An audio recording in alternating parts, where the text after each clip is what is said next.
વડોદરાના સિયાબાગ અને Navapura urban health centre દ્વારા વિશ્વ મેલેરિયા દિવસ નિમિત્તે જાગૃતિ રેલીનું આયોજન કરવામાં આવ્યું।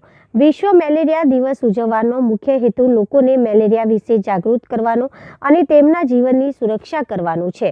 દર વર્ષે 25 એપ્રિલના રોજ વિશ્વ મેલેરિયા દિવસની ઉજવણી કરવામાં આવે છે। આજે વડોદરા મહાનગરપાલિકાના મુખ્ય કચેરીથી સિયાપુરા અને નવાપુરા અર્બન હેલ્થ સેન્ટરના સ્ટાફ દ્વારા મેલેરિયા વિશે જાગૃતિ રેલીનું આયોજન કરવામાં આવ્યું હતું। રેલીમાં મેલેરિયા વિશે જાગૃત કરવા પેમ્પલેટ વિતરણ કરવામાં આવ્યું હતું। આ રેલીમાં ડોક્ટર, નર્સ તથા અર્બન હેલ્થ સેન્ટરના સ્ટાફ જોડાયા હતા। રેલીનું સમાપન જય રત્ન 4 રસ્તા નજીક થયું હતું।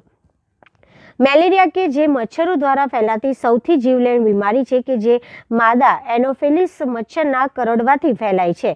આ મચ્છર ડંખ મારતી વખતે આપણા લોહીમાં પોતાના પરોપજીવીને છોડે છે। આ પરોપજીવી શરીરમાં પ્રવેશતાની સાથે જ તે લીવર તરફ આગળ વધે છે।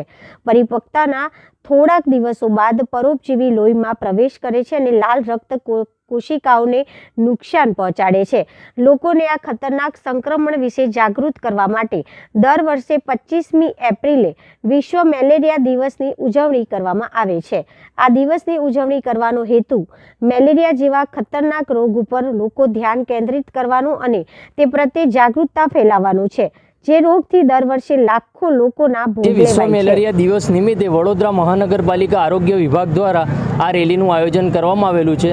તેમાં અધિકારીશ્રી અને કર્મચારીશ્રી ટોટલ 100થી વધારે લોકો દ્વારા આ રેલીનું જાગૃતતા ફેલાવવા માટે આવેલી છે।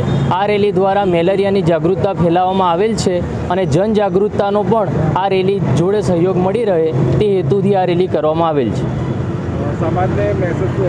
સમાજને મેસેજ એ જ આપવાનો છે કે આરોગ્ય વિભાગ દ્વારા વારંવાર જે ગાઈડલાઈન આપવામાં આવે છે તેનું જો ચોક્કસ અનુસરણ કરવામાં આવે તો મેલેરિયાનું બર્ડન આપણે ઘટાડી શકીએ છીએ।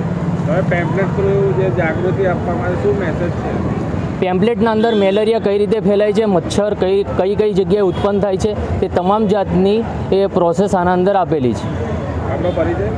ડૉક્ટર વિપુલ શ્રીમાળી, મેડિકલ ઓફિસર, નવાપુરા।